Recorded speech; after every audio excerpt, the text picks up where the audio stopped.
Welcome everyone to another episode of Reese's Roundup. I am your host, the Lightning Kid himself, and today, Kyrie Irving is now a Boston Celtic. Wow.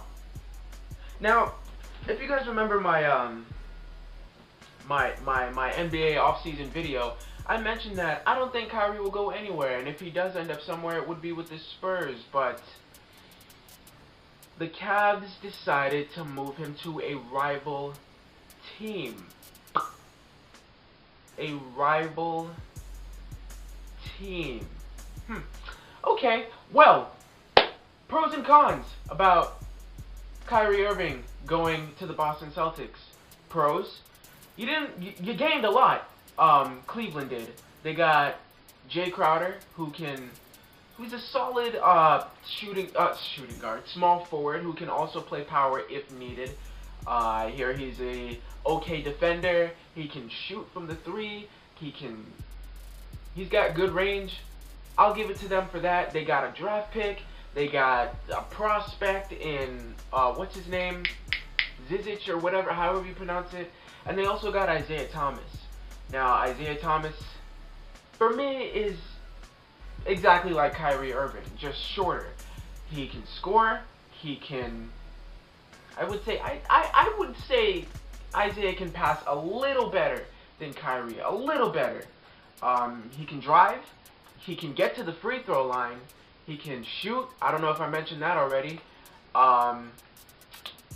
Neither of them can. Neither of them can play defense.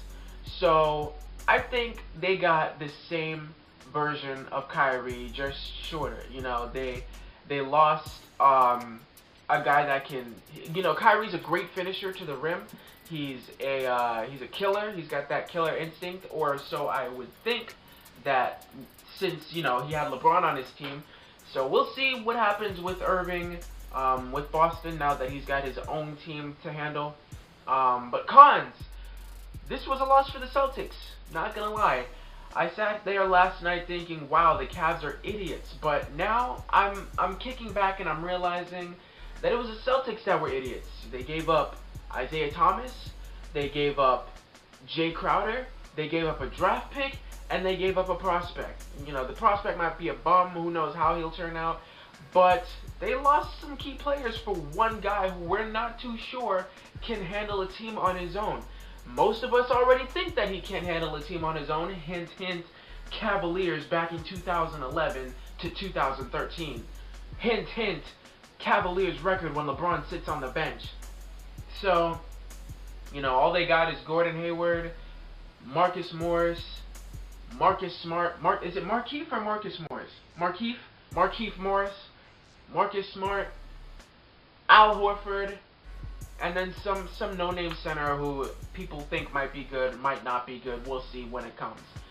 But that starting lineup, I don't know, because for me, I think Isaiah Thomas carried that team well. People sat back and witnessed that it was his team, and they just let him do whatever he needed.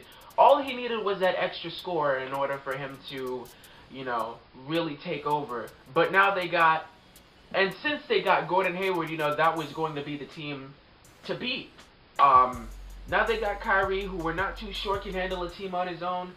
And I don't know, he just doesn't have that point guard mentality that most players, not most players, but some point guards have, like Chris Paul or Mike Conley or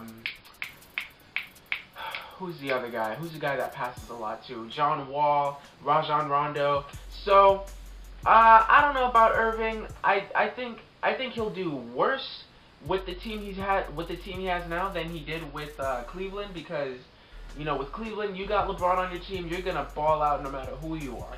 And I think Cleveland got the better end of this deal, not gonna lie. Isaiah Thomas is a solid player.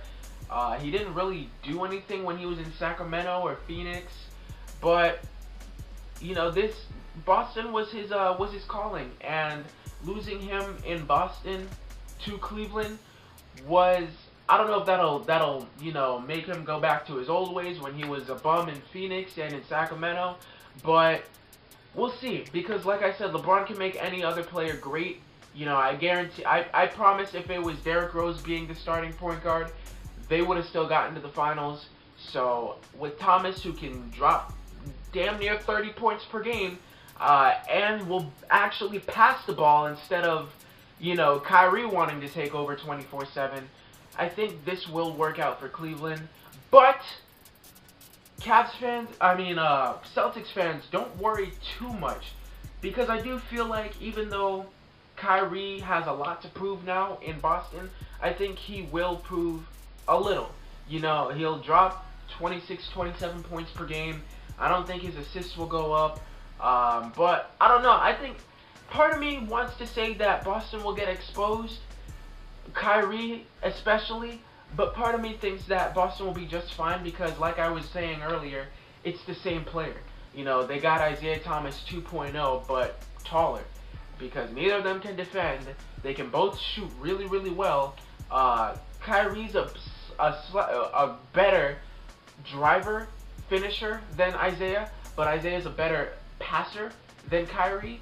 So I think they even themselves out. So we'll see who plays well on the other team better, I guess, if that makes sense. But let me know what you guys think, because this was one hell of a blockbuster trade. And thankfully, Kyrie didn't go to the West, because I couldn't handle that. Another player not going to the Grizzlies. But that's a different story for a different day. Let me know what you guys think in the comment section below. I'm out. I'll see you guys next time. Peace.